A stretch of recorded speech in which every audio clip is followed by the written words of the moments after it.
Welcome to Ask GMBN Tech. This is our weekly Q&A session. You ask the tech-related mountain bike questions and we give you some answers. Get your questions in the comments underneath, but don't forget to use the hashtag AskGMBNTech so we know which ones are comments and which ones are actually questions. First up this week is from Filmer Flow. Hey Master Doddy. Hey Filmer Flow. I'm storing my bike's a full suspension with a wall mount that holds the frame. Can the shock suffer from having to hold the whole weight of the rear? I'd very much appreciate an answer. Absolutely no problem at all. I actually hold my bikes in a vertical way, similar to yours, but using a wheel hook. I basically do it top and tail, some of the front wheel, some of the rear wheel. And even the ones suspended from the rear wheel, they're taking the whole weight of the bike basically. And of course, like you might think, it's extending that shock. It's no problem at all. Absolutely no problem. So don't worry about that. Obviously, you should be delicate about these things. You know, you don't want to just like go chuck your bike up on the wall. And just use your common sense. If your bike's been in storage for a while, or even if you do it routinely on a daily basis, just give it a bit of a bulk check. Check all the things that move, the pivots and safety items like your handlebar clamps and things like that, and you should be fine. Okay, next up is from Bike Life Thetford.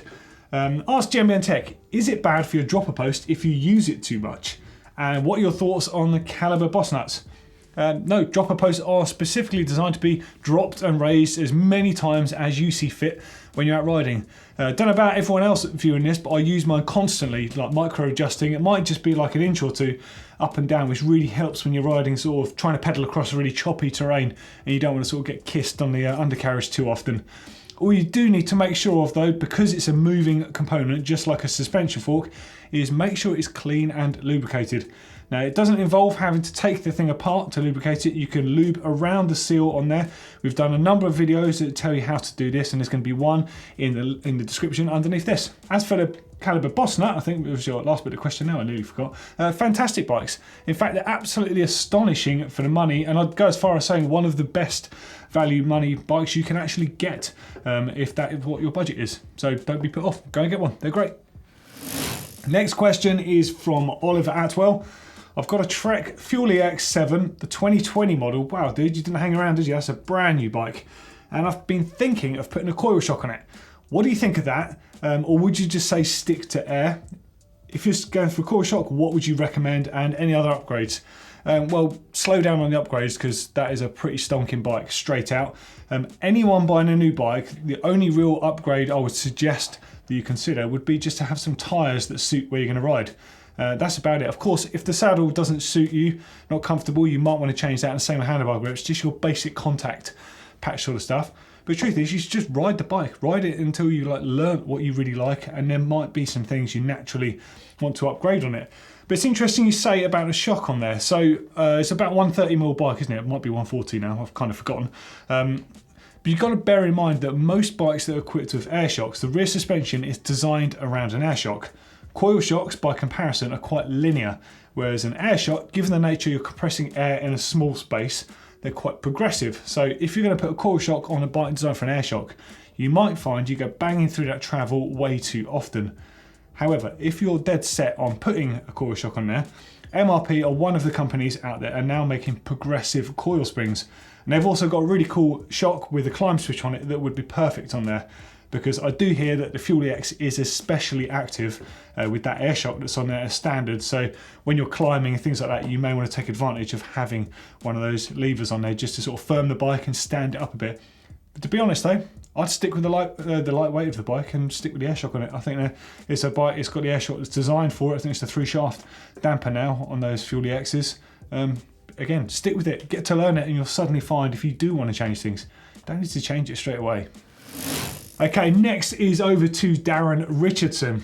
Hi Doddy, I'm buying parts for a future downhill build, and next on my list are brakes. I've currently got a Shimano Z fitted to my Enduro bike, and I wanted to stay with the brand as I'm used to them and it keeps maintenance simple. I wondered how an XTR 4-piston setup, caliper and lever, compares to a set of Saints. I'm looking for slightly more feel at the lever if possible, and if it might be a viable option to run them. I also heard a hack about running old XTR levers with Saint calipers. By the way, look forward to and love the Retro Rewind Tech. I'm a GT fanboy. Good stuff, thanks for that, dude. Well, in reverse, I've heard a lot of people with sort of cutting and shutting different Shimano calipers and brake levers. I've not actually tried it myself. I would be quite keen to try it. I'm not sure it's something that Shimano would recommend, even though the parts clearly do work together. I'll do a bit of homework on that because that could be an interesting video, although of course we don't want to promote something that they don't want us to. So we will ask them and see.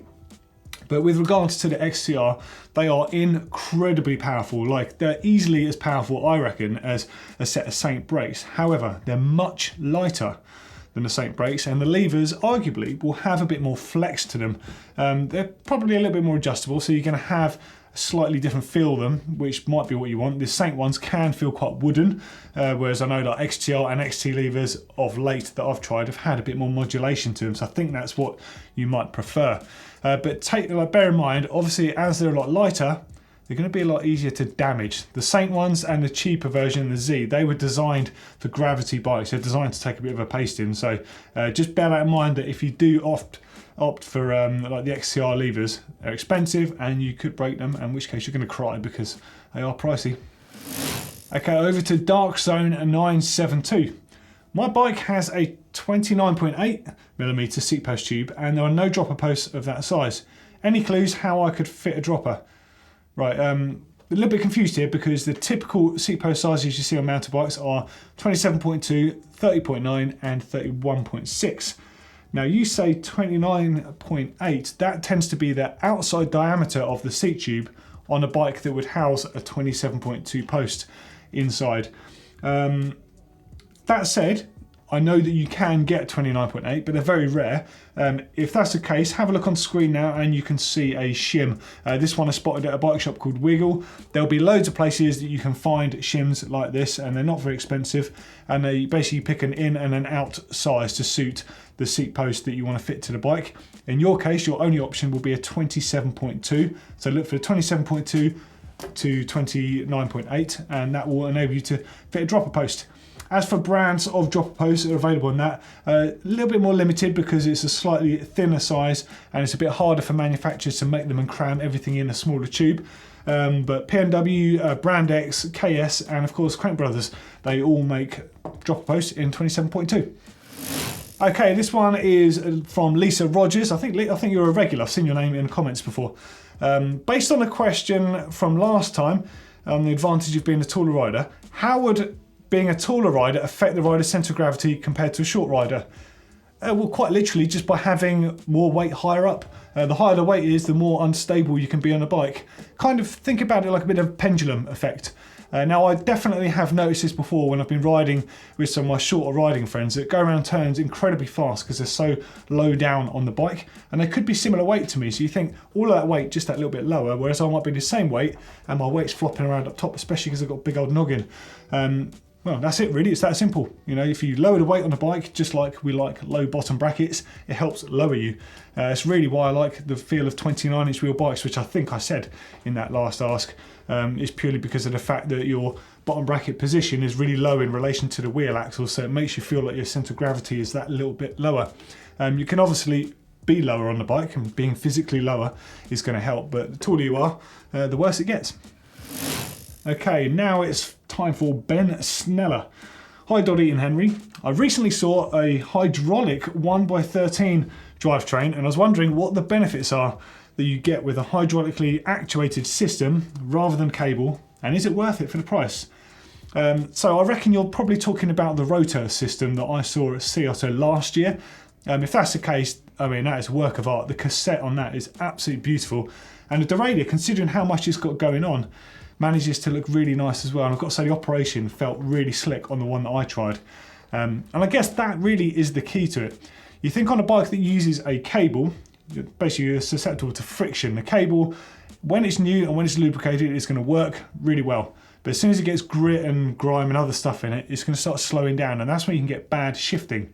And then there's also a thing called ghost shifting, which is something that happens on full suspension bikes if your cable isn't able to move it around at all, and it can actually change gear for you by accident.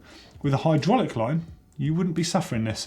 So in theory, as long as your hydraulic line is bled and it's not broken in any way, the shifting should be absolutely perfect every time. but I've only tried it on a turbo train at Sea Otter, so I can't really actually say what it might be like. I'd be interested though, it looks quite cool to me. And last up this week is from Lewis Scott. Can you use wet chain lube on forks with the zip tie trick? So I think what Lewis is talking about here is just putting a bit of lubricant under the main seals before you ride, or perhaps after, just once you've cleaned everything down, just to help the operation be a bit slick. Now, personally, I would always opt for a suspension specific lubricant rather than using a chain oil, but I know that Henry likes to use wet chain lube on his bike, and various other people have used that before to success. The important thing is to make sure you don't use any lubricant that's a solvent, like anything like a GT85 or WT40 water displacer spray, anything like that, because of the fact the solvent in that is good for other jobs, but the solvent in it can break the grease down that's in the seals, and actually to a degree you could damage the seals. In an ideal world, the best thing that you want is some kind of silicone lube, which comes in a few formats. So obviously I've just got wet lubes, not that one, there's a wet lube. You could use that. Personally I'd stick, like I said, to a suspension one, or you go for something that's a silicone base. This particular one's a spray, and it does say that this one's fine for using on suspension. If you're going to use the spray though, you've got to be cautious about that. Don't spray it directly onto your fork tubes. I would spray it onto a rag, something like a microfiber cloth, something that's not going to scratch them, and then gently smear it around them. The reason for that is that stuff and any sort of silicone spray, you get it near your brake pads, see you later brake pads. They're going to be contaminated, so just take care with that. But yeah, the answer to the question is yeah, you can. Oh, well, there we go. There's another Ask GMBN Tech in the bag. If you've got any questions, got any comments, got anything, add them down there, basically. Give us some love, give us a thumbs up if you like the Ask format shows. Don't forget to subscribe if you've not already done that. Tell your friends about us and hit that notification bell as well, because every time we post a rad new video, you'll get a little buzz on your phone or your device reminding you of that. I'm going to throw you to a couple more videos right down here. See you later.